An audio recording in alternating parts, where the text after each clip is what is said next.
Today's new member of the day is Cheryl Gator. Cheryl, thank you for being a David Pakman Show member. Really appreciate it. And I also want to say thanks to Rebecca Capeless, known as Becky Capeless, who's been with us since 2013. I know Becky personally. She's a great person. She is more responsible for the success of the David Pakman Show than most people in the audience know. Let me put it that way.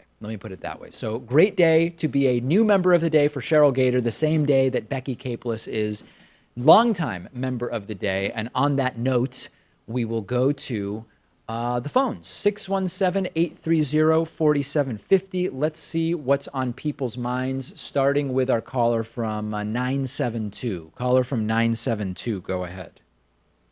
Hey, David, this is Duncan. Go ahead, Duncan. What's going on? So I've been watching your show for a long time, and a huge fan. You're one of the few people that I actually agree with on a lot of things. Oh, good. Well, one thing I'm not fully understanding is why it's important, or what's the significance of Trump saying the N-word. Like, why does it matter? We already know that he has some racial tendencies.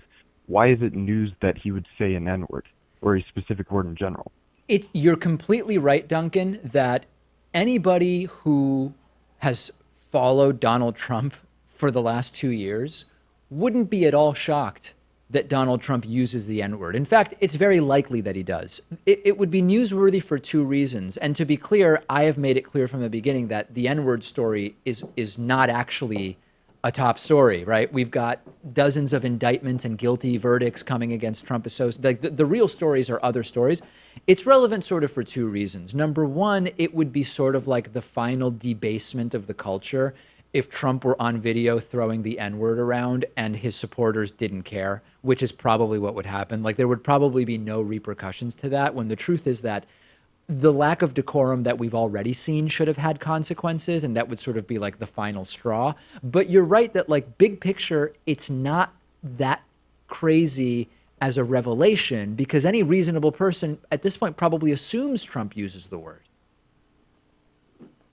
Right, and I don't understand why people are making this a bigger deal than it really is.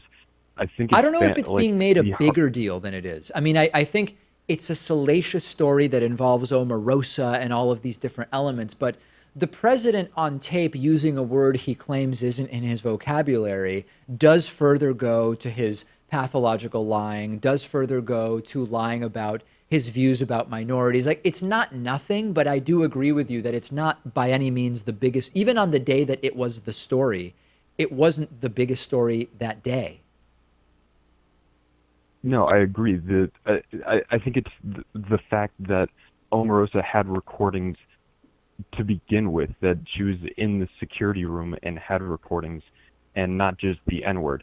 I think Trump's very, very loyal fan base, I think, would be more relieved that a president would use such a word, because they already connect with the cadences and the way he talks to begin with. Yeah, listen, Omarosa is a black woman and she's recording him secretly. He should be calling her the N-word, according to some of Trump's supporters. Exactly. Yeah. All right, Duncan, very good. I appreciate the call. Thank you so much. Doesn't sound like we're in total disagreement. Just maybe good to clarify, I guess we can say.